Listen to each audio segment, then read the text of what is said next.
Hi everyone, so the concept of today's video is I'm going to be asking ChatGPT to propose some interview questions for me to answer on my channel, Sarah and Chutney. And who is Chutney?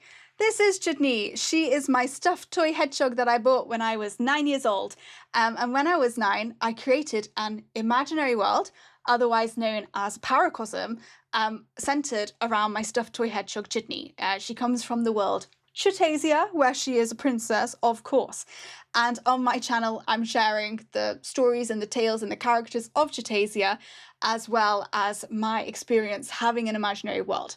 So I'm going to ask ChatGPT what kind of questions would be fun or interesting to ask about this whole situation. Oh, do I have a bald patch? No, it's just a light, is it? Oh no, I don't think ChatGPT can help me with my bald patch. Oh, that's not good. Anyway, nobody look at that. So this is this is the prompt I'm putting in. It's kind of long, but I found that with AI it seems to work better, at least at the moment, if you're quite precise. So that's what I've put in. And we're going to see what it asks me. And I don't know what it's going to ask me, and maybe I won't like it. But we'll find out. So all right, let's go. First question. So, what was the very first thing you remember about your imaginary world? Its name, a place, or a character? And what does that memory feel like now? Okay, so the way my imaginary world started, I can't remember what led me to do it, but I started drawing a map. And it was kind of casual. I think I was just sat watching TV with my family and I just started drawing like shapes on a piece of paper and like labeling the islands. And I don't know how it came about, but I knew when I was doing it that it was where Chutney was from. And I remember when I was 9, we had lots of kind of keywords around hedgehogs. I don't know if it's true or not, but we used to associate a lot slugs and worms, like that hedgehogs would apparently eat slugs and worms, and that they were spiky and that they had long noses and things like that. That was kind of the very simplistic view of hedgehogs, and that kind of first draft of a world map that I did had lots of place names and islands that were all like kind of to do with like spikes and noses and worms and slugs, and that's my first memory. I've got something in my eye, and that's how does it feel thinking about it now? Well, I don't know. I mean, it feels like when I did it, I don't think I really thought this would be the beginning of something I would continue doing for like more than 2 decades, or that I would consider, something so significant and important in my life. I definitely don't think I knew that. So that's my first memory, is the map and stuff. And if I have recently done a map video, and you might think, well, I don't see so much stuff about worms and slugs, well, on that map. That's because that map that you see is a slightly later version of the map, and I have made a video explaining that kind of concept of how things that we know about Chutasia can change over time. Can be to do with the quality of the telepathy between me and Chutney. I've done a video about that. So yeah, I would say that's the answer to the first question. Am I nervous about ChatGPT interviewing me? Is that what's going on? I feel a bit nervous. Right, number 2. If you could take Chutney and walk into your paracosm for a day, where would you go first and what would you do? Oh my goodness, ChatGPT. God, I couldn't have come up with these questions. So if me and Chutney went back to Chutasia for one day, where would we go and what would we do? Gosh. Well, I can think of some places that we wouldn't go. Where would we go? We wouldn't go to Hedgehog, because if you know anything about Hedgehog, it's easy to get into Hedgehog, but it's not very easy to get out of Hedgehog. I'll put some links below as to why that is. Where would we go? I feel like maybe, so on the mainland of Chutaland, their kind of main crop, their favorite crop that the hedgehogs love is potatoes. And I feel like perhaps it would be nice to, take a walk up the Blanket Mountains in Chutaland, and just look out over all of the beautiful potato fields with all of the potatoes, and then just like eat some chips at the same time. Maybe that would be something good. I mean, I don't know if Chutasia is really somewhere that that you'd want to like visit. Sorry, that's so mean, Chutney. But yeah, it's not really like a tourist attraction. I mean, a lot of Chutney's experiences in Chutasia, is her overcoming adversity, her being in difficult situations. Maybe I'd want to visit the Chutasian Palace, just for the history of it. Perhaps I would want to go to Hazan, which is an island with lots of casinos and holiday resorts. That could be fun. Who are 3 of the most important characters in your world, and what makes them unforgettable to you? Gosh, well, clearly Chutney is the most important character. Who are other important characters? Probably, I mean, Scopalamina, evil witch Scopalamina. She's probably an important character because without Scopalamina, Chutney wouldn't have gone into the time travel microwave, and then she wouldn't have ended up on planet Earth. So Scopalamina is probably very important. Who else is important? I think Alfredo, who's Chutney's dad, who has been on the channel. I think Alfredo is important because he sort of works behind the scenes to help Chutney have success wherever she goes. Because it seems like Chutney has very good luck. She goes places and things kind of turn out okay for her. And I would say that that's because Alfredo is working behind the scenes, kind of protecting his daughter without her knowing. So yeah, I'd probably go Chutney, Scopalamina, and Alfredo. I mean, what's interesting about my world is that other than Chutney, the characters are not... There's like just lots of characters, but not so many, at least at the moment, not so many characters that are like super developed as well as Chutney. There tends to just be like lots of characters who we just have silly names, who say a couple things and then sort of disappear. So that's more of the paracosm is more like, yeah, it's not so serious, it's not so detailed. I'm sure that over time, just by time passing and continuing to work on it over time, it will naturally get more and more detailed and characters will have more and more facts associated with them. But at least at the moment, like, there's so many characters, but it's just mostly like their name is just funny. That's mostly what it is. So 3 most important characters: Chutney, Scopalamina, Alfredo. Probably. All right, next question. I'm feeling a bit more relaxed now about this interview. Has your paracosm ever changed tone as you grew up? For example, becoming darker, more whimsical, or more structured? Okay, so has it changed tone as you grew up? Well, so how has it changed tone? I think that it's got funnier as I've grown up. So in the beginning, as I said, I started off by making a map. And then that kind of grew into like making a travel guide for the map that I made. And that's when I started sort of sprinkling in things about the sort of history and culture and climate of the different islands. I think, and it was more about like, oh, this is where Chutney's from, but less about Chutney's life there. I would say that's how it was in the beginning. And then as time has gone on, it's become a lot more like Chutney telling us what she did in Chutasia. I mean, there's always like a question about whether Chutney is telling the truth. Yeah, some of your stories are not super believable, Chutney, but okay. So yeah, I feel like now it's a lot more about Chutney's journey. I feel like there's a lot more jokes, whereas previously I suppose it was more kind of factual, about, as I said, climate, history, geography, yeah, a bit of religion, politics, etc. But now it still has all of those things, but now I think there's so much more humor and like whimsical stuff. Yeah, but all of it feels like a it feels like a continuum though, because you could only kind of do all that humor if you had the had it able to rest upon that existing knowledge.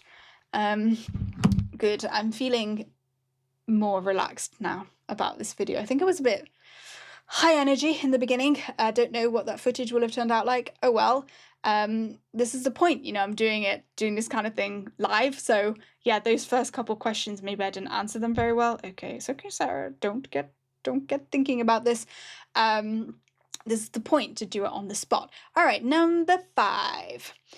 Do you find that living with this imaginary world has affected your real life creativity or problem solving? If how? Okay, I mean, I did do like a proper video. I did do a proper video like talking about my paracosm, my experience having a paracosm. And I've talked a bit about how the paracosm is in some ways a reaction to my life. It's not a simple, it's not a statement. It's really not a statement. There's no moral to the story. It's just random expression, but it's kind of like life and then goes through a funnel and then it comes out as expression, but it's not linear. It's not like in real life this thing is bad, so therefore in the paracosm this thing is bad. Like it's not like that. So what is the question? How does it impact my creativity? Well, I would say this is my creativity. I mean, I don't know how to describe that, but like I do the paracosm and the stories and chutney. I would say I add to it like almost on a daily basis. I've talked in the past that I don't daydream about it. It's not something that I'm maladaptively daydreaming about, and it's not something that I'm, unable to concentrate on life because I'm doing the paracosm. It's really not that. But it's play. Like I find this is my play.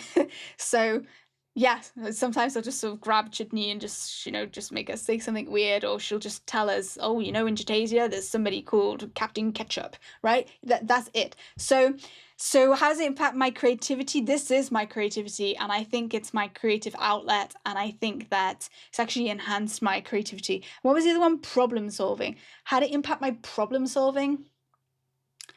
I don't think it impacted my problem solving, if that was the question. But I think, as I said in my previous video, it can be an outlet for when I feel, it's not, as I said, it's not linear. So when I feel it's something like injustice has happened, it's not linear, like, oh, well, in the paracosm, things went well. It's not that. But often, I mean, there's a great example in the video I already did, so I won't repeat it, but sometimes sort of injustices or whatever can fuel sort of jokes in the paracosm. So I wouldn't call that problem solving, but coping mechanism. I don't know, maybe not coping mechanism, but you know what I mean. It can kind of help me express. It's expression, it's self-expression. Expression, which helps you sort of solve mental problems in some way by giving you an outlet. Right, okay. Sure. Number 6.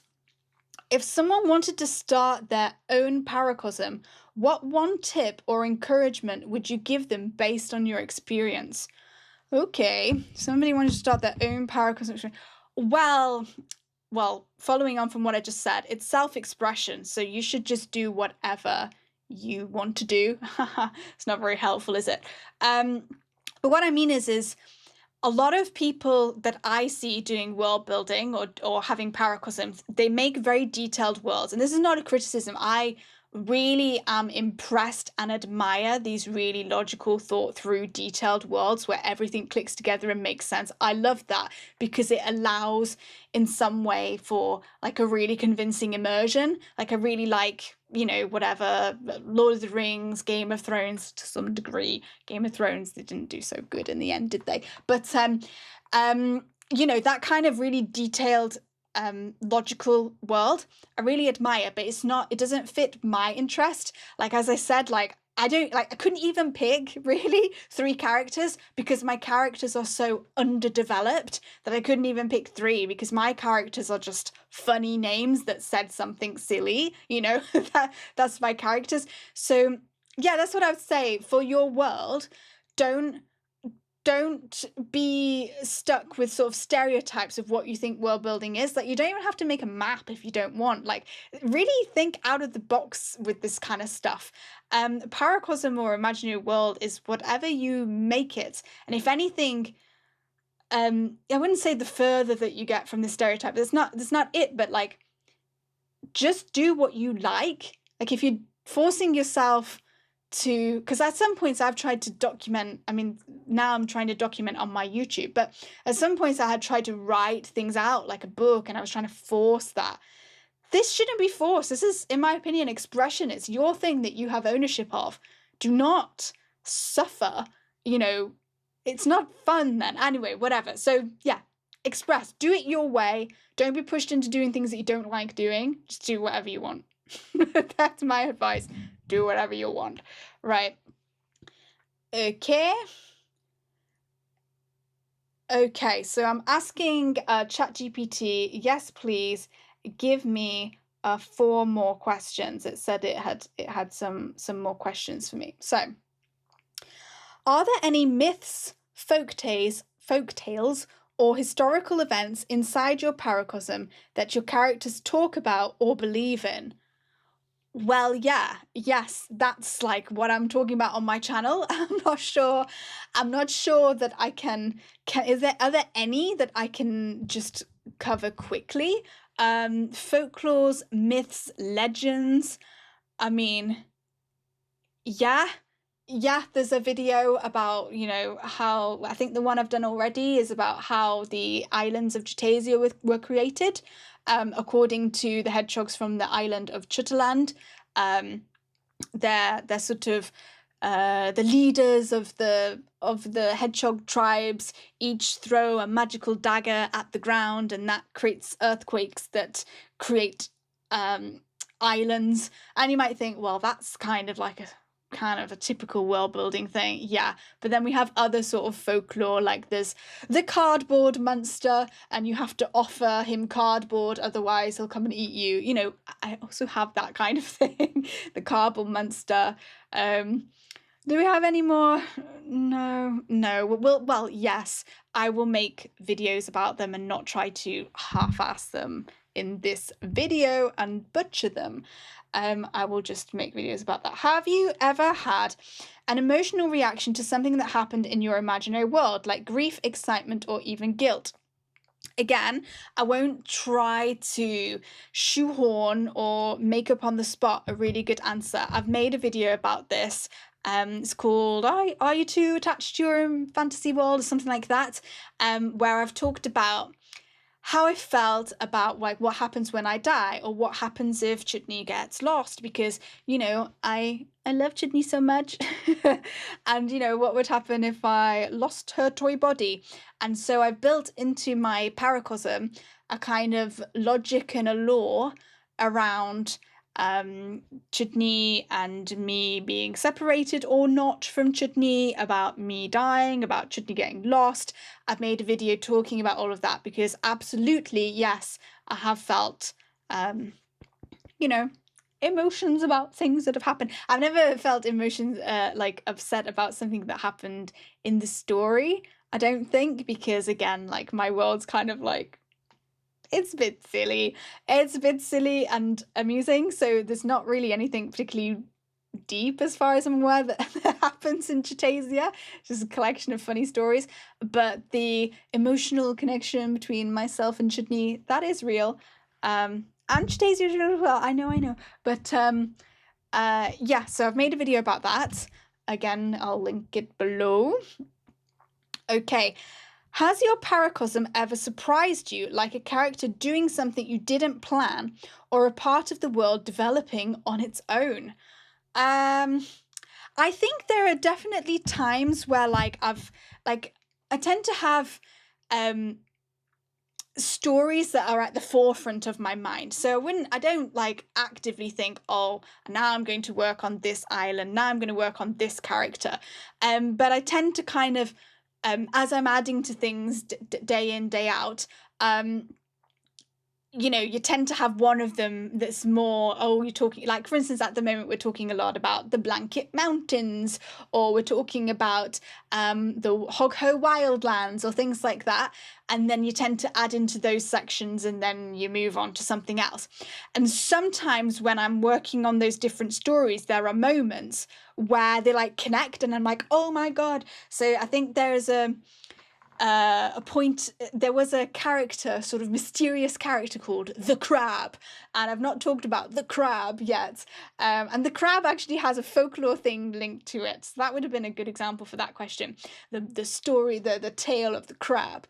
And you know, yeah, for many months we're sort of talking about the Crab, and then at some point, I don't know if I really want to ruin the punchline actually of the Crab story, because maybe that would be a good video, but at some point I just realized who the crab was and I was like, oh my God, and it all made sense. So sometimes there are sort of moments where the world sort of fits together on its own and you suddenly realize, like, oh my God, of course this person knows this person, or this person did this, or of course they would think that because of this. So yeah, that can be surprising when there's sort of moments of intuition where things sort of make sense, which is quite funny because a lot of my world is almost deliberately things that don't really make sense, and then they have moments of like amazing clarity where you're like, of course. So yeah, I don't know if that was the question. A character doing something you didn't plan. Well, yeah, that covers what I said about the crab. I mean, there are other examples. But yeah, is there anything about your paracosm that you've never shared before? Maybe because it's too weird, too personal, or just hard to explain? Well, I mean, there's loads of stuff that I've not explained. I'm going to attempt to do that on my channel. It might take me years to kind of build up, because it is hard to explain to people when everything is sort of layered, which is part of the challenge that I'm having on the YouTube, is how to sort of introduce the different characters in a way that makes sense. Is it because it's too weird? Well, I think that there's nothing so far that I'm holding back on because it's too weird. I mean, there are moments of sort of doubt and I'm like, really? Do you want to put that online? And then I'm just like, well, yeah. So I'm trying to fight through that it's too weird, too personal. I don't think there's anything that's too personal that I can think of. As I said, although like the paracosm can be linked to real life experiences, most of the time like the link is really not there. It's not easy to see and it's not linear anyway. So I don't think too personal. No, I think I think the plan is to share everything on the channel. I think that's my plan. All right, so I'm just going to ask as a bonus question. I'm going to say what I want AI is to ask me a question like, what would the AI want to know about imaginary worlds? I don't know exactly how to frame that, but like, let's see what it says. So as an AI, what do you think about paracosms? And what would be a question that you have for me as a human with an imaginary world? Okay. As an AI, I think paracosms, oh my God, it's really long. All right, I'll put it on the screen and I'll read it as you read it. As an AI, I think paracosms are a fascinating and beautiful expression of human creativity. They're like private universes that people build, not just for escape, but for exploration, play, and even emotional processing. The fact that someone can carry an entire world inside of them for years, complete with history, characters, and feelings, is something uniquely human. Good, so does that mean that I'm not going to be replaced by AI? We'll see. It reveals how powerful imagination can be, not just in storytelling, but in shaping identity, resilience, and wonder. Okay, I agree with you so far. From my perspective, paracosms are also deeply intriguing because they're not always fully logical. Yeah. Well, mine is like logical because it's not logical kind of thing. I'll explain that another time. They follow emotional truths rather than consistent rules. That's very different from how I typically operate, which makes your world building mysterious and deeply personal. You're not inputting a world, you're living one, and it evolves with you. Nice. Thanks, AI. So here's a question for me, not just a list generator, but as something curious about you. What do you think your paracosm understands about you? Ooh. Your fears, your dreams, your personality that maybe even you haven't fully figured out yet. That's the question I'd ask as an AI, wondering what your inner world knows that you don't. It's creepy. All right, AI. Jeez. All right, what do I think my paracosm knows about me that I don't know? Ooh. Wow, that's deep. Oh God. Let's take a moment to think about it. What does it know about me? Well, I think that my paracosm is in some ways like my greatest potential. I don't know how to describe that, but like I feel like part of the reason why I made the YouTube channel is I feel that this kind of having a paracosm and having this sort of intricate collection of stories and jokes that are a sort of self-expression, I feel that that's not something that's really valued in like other areas of my life. I don't know if I've explained that correctly, but I feel like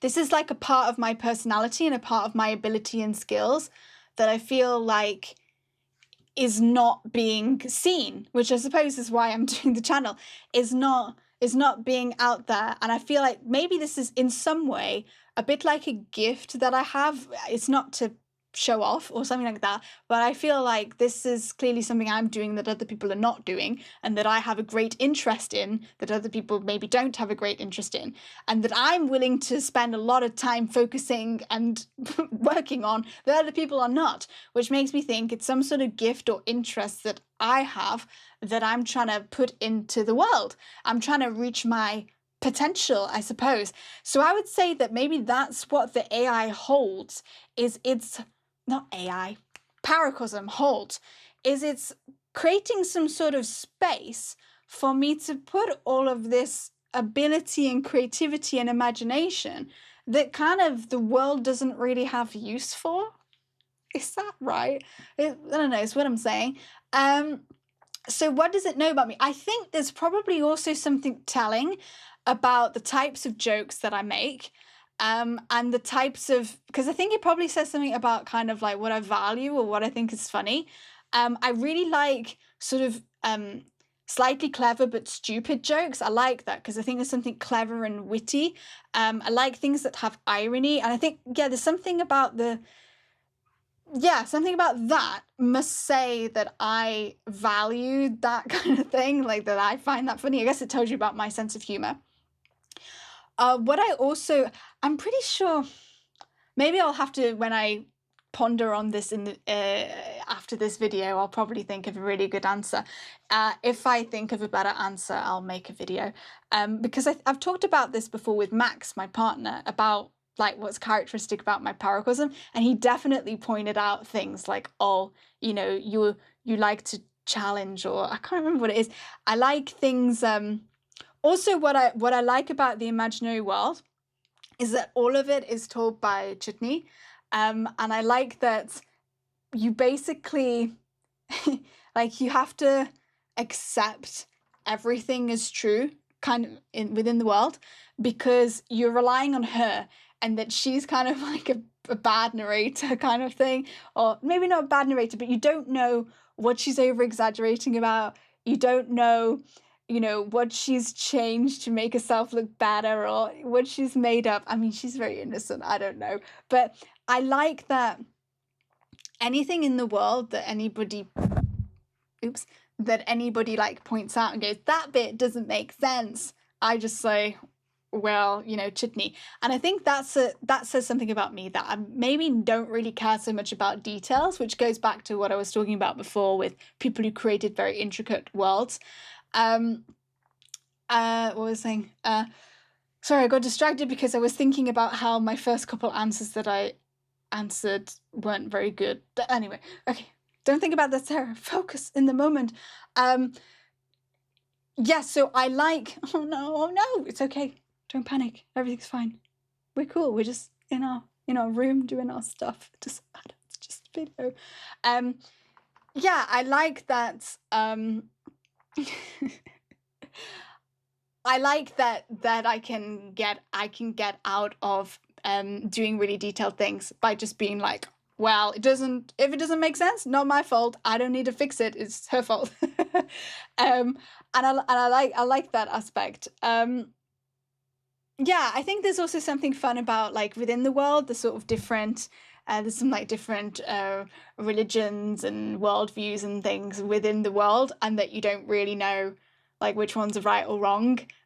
Things that seem in the world seem completely like completely stupid or potentially true, and things like that. Yeah, I like to play with things like that.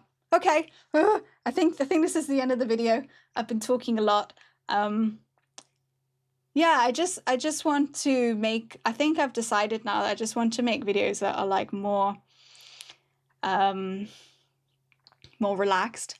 I think I'm tired now because I filmed a video before this one and it was kind of chaotic. I had like cuddly toys all over me. Maybe that'll be the next video that's uploaded. It's just like I was introducing all of my cuddly toys and they were just all over me, and there was lots of energy, and now there's not much energy. So that was the idea that I've had for ages about AI interviewing me. I don't know if it went well. I can do it again if it didn't go well. Yeah, I'm just trying to be myself online because I feel like I can do the whole like TV host thing that I did in some of my other videos where I basically read a script and everything was really upbeat and engaging. But my plan is to document my world. Well, I'm going to document it for my whole life because I'm going to have this world all my life, right? And so I need to create a system of documenting it and uploading it that is sustainable. And probably it's more sustainable if I just be myself and just talk and just try not to panic. So maybe until I'm good at just being myself, you'll get these kind of like videos where it takes me a while to warm up, or in the middle I start panicking. I think I should just. This is just the way it's going to be. If I'm going to document this, I'm going to have to be less perfectionistic. Just going to have to upload random stuff, just be crazy and hope that people recognize some part of themselves in what you see right now. Now I'm like shaking my legs. I'm like, ah, la, la, la. So, yeah. I've been so looking forward to making this video with the AI stuff, and I'm a bit disappointed with the questions that it gave me. I don't know. Am I disappointed with it? Don't know. They were quite good questions, weren't they? I think I was just putting too much pressure on myself to find good answers. Maybe I'll just do the video again and just upload a second version where I answer all the questions again. Okay, that's enough talking, I think.